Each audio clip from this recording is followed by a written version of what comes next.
Salut, c'est encore moi, Jade Thomas. Si vous ne le savez pas encore, bienvenue sur ma chaîne YouTube dédiée aux plantes, aux potagers et aux petits jardins d'intérieur. On me conseille toujours de demander aux spectateurs de s'abonner et de liker en début de vidéo, alors voilà, je le fais. N'hésitez pas à me soutenir.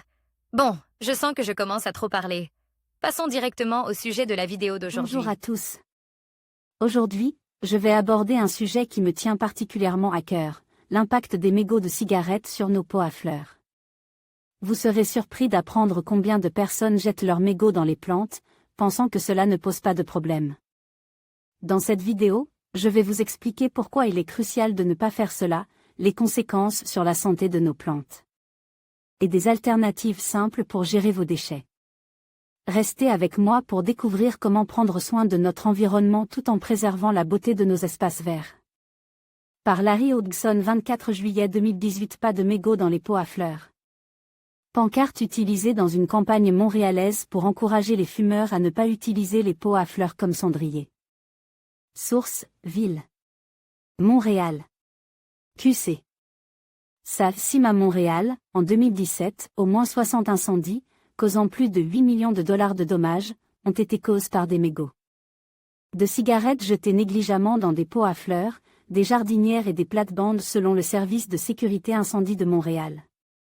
Je suis sûr que c'est la même chose partout. Je ne pense pas qu'un jardinier fumeur penserait à jeter un mégot dans une jardinière ou une plate-bande, ni même dans du paillis décoratif. Nous reconnaissons leur valeur ornementale et leur vouons un peu de respect. Mais, bien sûr, tout le monde ne jardine pas et il est clair que certaines personnes ne voient aucune différence substantielle entre un pot à fleurs et un cendrier. Indice, les pots à fleurs contiennent généralement des plantes, les cendriers pas. Donc, si vous remarquez que des amis ou des membres de votre famille n'ont pas réalisé à quel point ils sont négligents, n'hésitez pas à le leur faire savoir. Mégot lance dans une jardinière à la base d'un buis, de toute évidence mort et donc très inflammable. Quelle négligence! Source, www.TripAdvisor. Co.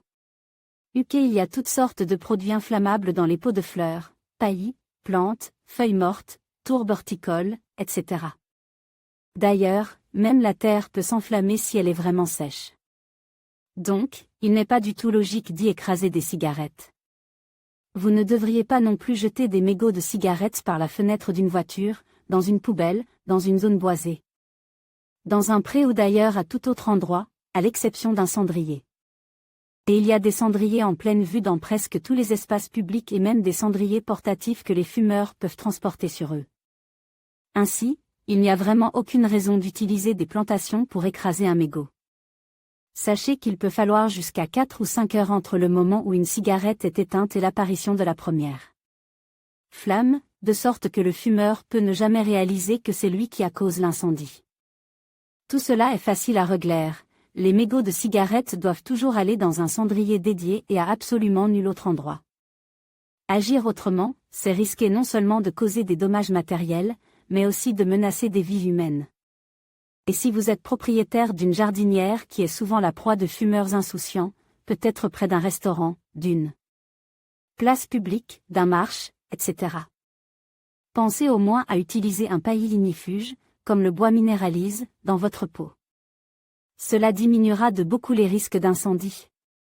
Nos partenaires locaux. En conclusion, il est essentiel de rappeler que les mégots de cigarettes n'ont pas leur place dans nos pots à fleurs. Non seulement ils polluent notre environnement, mais ils nuisent également à la santé de nos plantes. En adoptant des gestes simples et responsables, nous pouvons préserver la beauté de nos espaces verts et contribuer à un monde plus sain. Ensemble, faisons le choix de protéger notre planète et de respecter la nature qui nous entoure.